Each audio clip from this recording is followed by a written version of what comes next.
Hello my dear চুলগুলো, আমরা এত অবধি যা কনসেপ্ট শিখেছি সেই কনসেপ্টের উপর বেস করে একটা প্রথম আমাদের প্রোগ্রাম লিখি। আমরা প্রোগ্রামটা লিখি, আমি বারবার বলছি আগে খাতায় লেখাটা গুরুত্বপূর্ণ। খাতায় লিখতে পারলে তুই কম্পিউটারে আরামসে লিখতে পারবি। চল আগে প্রোগ্রামটা লিখি। তো এই কোয়েশ্চেনে কী বলেছে, add two value 35 and 47 show the result to the user.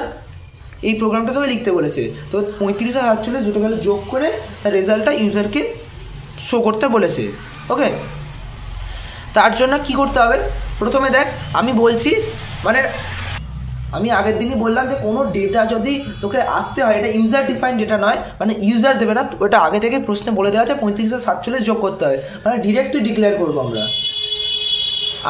আমি আগের দিনই বললাম যে কোনো ডেটা যদি তোকে নিতে হয় তাহলে অবশ্যই তোকে আগে সেটা কোনো ডাব্বায় রাখতে হবে। কোনো আচারটা নিয়ে আসতে গেলে তোকে কোনো ডাব্বায় রাখতে হবে। তাহলে আমাকে প্রথমে ডাব্বাটা বলতে হবে, আমাকে প্রথমে বলতে হবে ডাব্বাটা কী ধরনের ডাব্বা, ডাব্বাটা কী জিনিস নিতে পারে। আমাকে দুটো ডেটা নিতে হবে, তাই জন্য আমার দুটো ডাব্বা দরকার। তাহলে আমাকে কী লিখতে হবে, এ আর বি ধর নিলাম, এ ধর বি। এবার সেটা কী ধরনের ডেটা নেয়, সেই ডাব্বাটা কী ডেটা না, আচার নেবে না মাংস নেবে, কি দুটোই দেখ একই ধরনের ডেটা নিতে পারে, দুটোই ইন্টিজার ডেটা নিতে পারে। তাহলে ইন্ট এ কমা বি, সেমিকোলন দেওয়াটা মাস্ট, সেমিকোলন দিলে সেন্টেন্সটা টার্মিনেট হয়। ওকে, আশা করছি বুঝতে পেরেছিস। নেক্সট লাইনে এ বি আর একটা আমাদের লাগবে, আর একটা কি, আরে ভাই আমি এই ভ্যালু দুটোর কথা নিতেই হবে। এবার রেজাল্টটা যেটা থাকবে সেটাও তো কোনো একটা ডাব্বাতে রাখতে হবে। এই ডেটাটা একটা ডাব্বায় রাখলাম, এই ডেটাটাও একটা ডাব্বায় রাখলাম, আর রেজাল্টটা আমার কোনো একটা ডাব্বায় রাখতে হবে। সেই সেইটাকে আমি ধর নিলাম সাম বলে কিছু একটা ডাব্বা। মানে একটা তোর এখানে তার মানে কি, একটা ডাব্বা হচ্ছে এ, একটা ডাব্বা হচ্ছে বি, আর একটা ডাব্বা হচ্ছে সাম। তিনটে ডাব্বা আমি নিয়েছি। এই লাইনটার মানে হচ্ছে এটাই, তিনটে ডাব্বা শুধু ডিক্লেয়ার করেছি। যারা কী ধরনের ভ্যালু নিতে পারে, ইন্টিজার ভ্যালু নিতে পারে।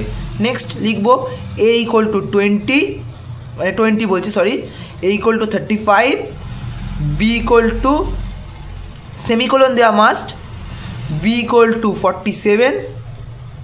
ওকে, তার মানে কি, এখানে এতে আমি দিলাম 35, এ ডাব্বাতে আমি 35 পুট করলাম, বি ডাব্বাতে আমি 47 পুট করলাম। নেক্সট কী লিখবো C equal to A plus B.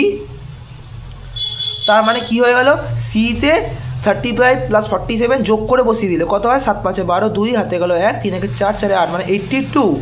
See some ডাব্বাতে, C নয় এটা সরি, এটা সাম ডাব্বাতে এ প্লাস বি, সাম ডাব্বাতে এ আর বি যোগ করে যেটা হচ্ছে সেটা সাম ডাব্বাতে আছে, এ প্লাস বি আগে যোগ করবো, তারপর সেইটা অ্যান্সারটা সাম ডাব্বাতে পুট করে দেবো। সাম ডাব্বাতে 82, এরা দুজন যোগ হয়ে যেটা এখানে সাম ডাব্বাতে পুট করে দিলাম। ওকে, এবার কি করবো, আমাকে ইউজারকে দেখাতে হবে প্রিন্টএফ। আমরা আগের দিনই দেখলাম কী করে কোনো জিনিস প্রিন্ট করতে হয়, পার্সেন্টাইল ডি, আর ফরম্যাট স্পেসিফায়ার সামটা কী ধরনের ডেটা, ইন্টিজার ডেটা, তাই জন্য পার্সেন্টাইল ডি কোটের মধ্যে কমা দিয়ে কাকে প্রিন্ট করবো, সামটাকে, কমা দিয়ে সাম। ওকে, আশা করছি বুঝতে পেরেছিস। আর এখানে হ্যাশ ইনক্লুড stdh ইন্টমেন্ট রিটার্ন 0 তো আমাদের সিনট্যাক্সে লিখতেই হবে। ওকে, ভেতরের লজিক পার্ট হচ্ছে এইটুকুন, 4টে লাইন। ওকে, আশা করছি বুঝতে পেরেছিস। এটা তোরা কম্পিউটারে রান করে দেখতে পারিস, অবশ্যই চলবে।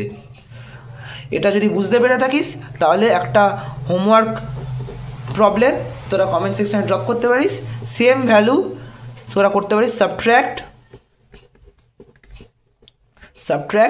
59 and 49, এর রেজাল্টটা প্রিন্ট করবি।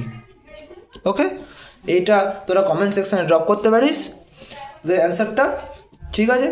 If you have more queries then put it in comment section.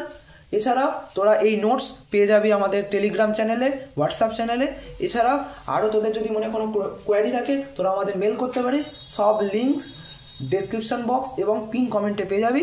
चल मिलते हैं अगले क्लास में, बाय बाय।